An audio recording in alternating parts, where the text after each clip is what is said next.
ever feel like you're in a battle? Like, it Yeah. doesn't have to be like an actual fight, but at work or even in your personal life sometimes. Absolutely. Like you're strategizing constantly. Yeah. Well, today we are diving into a text that's been guiding people through those battles for like centuries, The Art of War. Yes. And get this, it's not just about winning wars on an actual battlefield, Right? although there was plenty of that in there. Yep. It's really about strategy and psychology Yeah. and outsmarting your opponent, Right. sometimes without even fighting. Exactly. It's fascinating how this text, it's attributed to Sun Tzu, right? And it's become this like essential guidebook, not just for military campaigns, but for like boardroom negotiations and everything in between. Right. But before we even get into like the impact that it's had, we kind of have to address the big old elephant in the room, which is, was Sun Tzu even a real person? Okay, let's unpack that because it's so interesting. We have this legendary text, right? Yeah. Quoted by everyone, military leaders, CEOs, like you were saying. Mm. But the author might be like a total mystery. Oh yeah. This is a debate that has been raging for centuries, literally. Wow.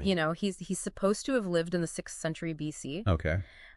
but, and this is the kicker, there's no mention of him in any of the key historical records from that time. Really? It's like he just appears out of nowhere. So are we talking like ancient history's greatest ghostwriter? It's possible. I mean, some scholars, and this is really interesting, they believe that Sun Tzu, which literally translates to master son, might have been, get this, a title. Yeah. That was passed down Okay. through generations of military strategists. Oh, wow. Imagine that, like a whole lineage of like strategic masterminds. Right. All contributing to this one incredible text. Okay, that's a really cool thought. I like that. Right. Yeah. Yeah. But then it gets even more interesting. Oh, yeah. Because we have the discovery of the Yinghuashan Han slips in 1972. Yeah. Which, okay, for listeners who don't know, this was a huge deal. Huge. Like finding just a treasure. Yeah, a treasure trove of ancient Chinese texts. Yeah. And this included a second Art of War. Yes. And this one's attributed to Sun Bin. Okay. And Sun Bin, now this is someone we can actually place in history. Okay. And a lot of scholars think that he was, wait for it, a descendant of Sun Tzu. Oh, wow. So now there's even this theory floating around that Sun Bin might be the real author behind the Art of War that we know and love today. Oh, wow. Family affair. Right. 2 possible strategic masterminds from the same family, Potentially, yeah. both writing about the art of war. It's crazy. It's getting good. Okay. But regardless of who wrote what, we still have these 13 chapters Right. that have captivated readers, I mean, for centuries. Yeah. So what's actually in the Art of War? You might be surprised to learn it's not all, battlefield tactics and like conquering your enemies. Right. It's way more nuanced than that. It really emphasizes psychology, Well, deception, and like outmaneuvering your opponent before you even like throw a single punch. so it's more about like strategy and cunning Yeah. than just brute force. Oh, 100%. Sun Tzu truly believed that the greatest victories are the ones with the least bloodshed. Wow. He really stresses the importance of knowing yourself, but also knowing your enemy, like what are their weaknesses and how can you kind of use deception to your advantage? Deception. Tell me more about that. What does he mean by deception? So he's not talking about like outright lying. Okay. It's more about this like strategic ambiguity. Okay. He has this famous quote, appear weak when you are strong and strong when you are weak. Oh, wow. It's about keeping your opponent guessing. Yeah. Making them doubt themselves. Like psychological warfare. Oh, totally. Like Yeah. a mental chess game. Right.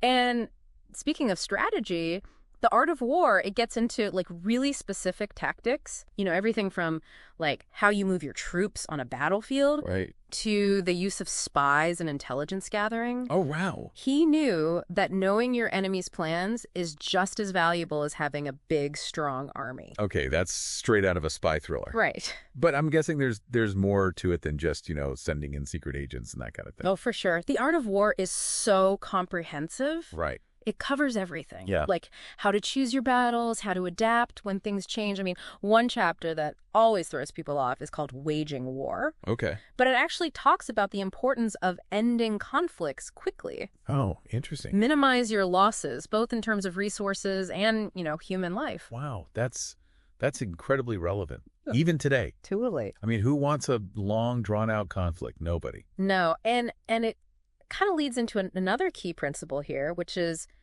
avoid direct confrontation whenever you can. Okay. Use strategy, use deception. Force should always be like the very last resort. So choose your battles wisely. Exactly. Yeah, it's like, why waste your energy and resources on a head-on fight Right. Exactly. if you could achieve the same goal Yeah. in a smarter way? Right. Be smart about it. And this is something that you can apply to so many areas of life, not just the battlefield. Think about business. Oh, absolutely. Every deal, every negotiation, it all comes down to strategy. Right. You know who was a really big believer in this? Steve Jobs. Oh, really? Oh, yeah. I Yeah. mean, think about it. He focused Apple on just a handful of products Right. instead of trying to compete in every single market. Right, right. It's like Sun Tzu said, if you are strong everywhere, you will be weak everywhere. Oh, wow. And Jobs, he understood that. Like, he got it. Right. He chose his battles, he concentrated his forces, and he outmaneuvered competitors who were trying to do too much. That's such a good example of how these ancient principles can still be so relevant today. Absolutely. And it goes beyond business too. Remember how we were talking about the art of war being this mental chess game? Right. Well, I'd say Bill Belichick took that to heart. Oh, interesting. Okay, yeah, with the Patriots. Yeah, the legendary coach. I mean, the guy was known for his strategy. Oh, yeah. Constantly adapting, always finding his opponent's weaknesses. Right. That's art of war in action. It's true. He always seemed to be one step ahead, Right. It's amazing, isn't it? It really is. That a book written for ancient warfare could resonate with, modern-day football. It shows you how timeless these ideas are. Yeah. The art of war, it's not just some dusty old military manual, right? Wow. It's a guide to understanding conflict and achieving your goals in any competitive situation. Wow, yeah. And one of the most interesting things to me is how it talks about terrain. Terrain. Okay, you're talking about mountains and rivers. Yeah, actual physical terrain. He was saying that understanding the terrain was crucial for military success. Okay. You need to know where you have the advantage, right? Right. Where the choke points are, where you can outmaneuver your opponent. Now think about that, but in a business sense. Okay, so instead of physical geography, you're talking about the competitive landscape. Exactly. In business, your terrain is your market, right? Yeah. Your competitors, your customers. You got to know all that like the back of your hand. Right. That makes sense. Right. So a good CEO is a general, surveying the battlefield, planning their move. Exactly. And just like a good general, a successful leader needs to be adaptable. Right. Remember, Sun Tzu was all about responding to change. He said, just as water retains no constant shape, so in warfare there are no constant conditions. Wow. And that's true whether you're on a battlefield or in a boardroom. So it's not about sticking to some rigid plan, but being flexible. Exactly. Adjust your strategy as you go. Wow. Yeah. And it's really cool. This idea of adaptability, it's bigger than just war or business. Okay. It's about life. It is true. Yeah. We all face challenges. Unexpected stuff happens. Right. We have to be ready to reevaluate, Yeah. change course. It's like he's giving you advice for navigating life. Yeah. Not just winning wars. That's really cool. Like Sun Tzu was saying, life is going to throw you some curveballs. Oh, absolutely. Yeah. And you got to roll with the punches, right? Yeah. Adapt. He knew that change is the only constant, really. And to really succeed, you got to be ready to shift your plans, shift your strategy as things evolve around you. Especially in today's world, right? Oh, are you kidding me? Things are changing so fast. At lightning speed. Technology, globalization. I mean, it's just constant information overload. It's overwhelming. Yeah, it really is. It can feel like, I don't know, you're just trying to keep your head above water, Right, just to survive. Not even get ahead, just survive. And that's why it's so important now more than ever to have that strategic mindset. Okay. One that doesn't freak out when things change, Right. It's not about predicting the future. It's about being ready for whatever comes your way. So how does someone listening to this, maybe they're thinking, okay, this is all great in theory, but how do I actually use this in my life? Where do they even begin? You start with yourself. Okay. Sun Tzu, he talked about it, knowing yourself. Right. Your strengths, what you're good at, but also your weaknesses, where you struggle. What are your values? You got to know what you bring to the table, what you want, what you're willing to fight for. It's about knowing your own personal battle plan. Yes. Exactly. Okay. And once you have that, then you can start to see everything like through a different lens, more strategic lens. You Right. can look at the world and say, okay, what are the challenges here? What are the opportunities? Where should I be focusing my energy? It's like you said before, choosing your battles. Right. Making sure you're fighting for the things that really matter to you. 100%.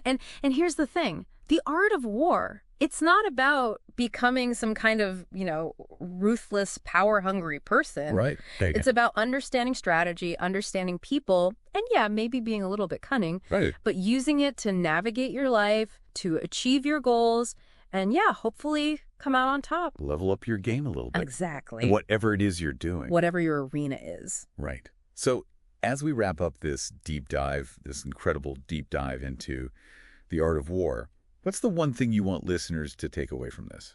The Art of War, it's not just some old book. Right. It's a philosophy. Okay. It's about being strategic. Yeah, about understanding how conflict works, but also how cooperation works, and using all of that to move through the world in a smart, adaptable, and yeah, maybe even a little bit strategic way. That's great. It's about being prepared for the battles.